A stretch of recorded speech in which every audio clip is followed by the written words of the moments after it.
नमस्तेऽस्तु महामाये श्रीपीठे सुरपूजिते शङ्खचक्रगदाहस्ते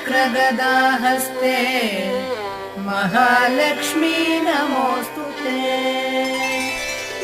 नमस्ते गरुडारूढे दोलासुरभयङ्करी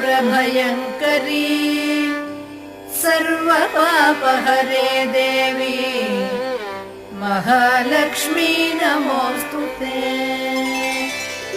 सर्वज्ञे सर्ववरदे सर्वदुष्टभयङ्करी सर्वदुःखहरे देवी महालक्ष्मी नमोऽस्तुते।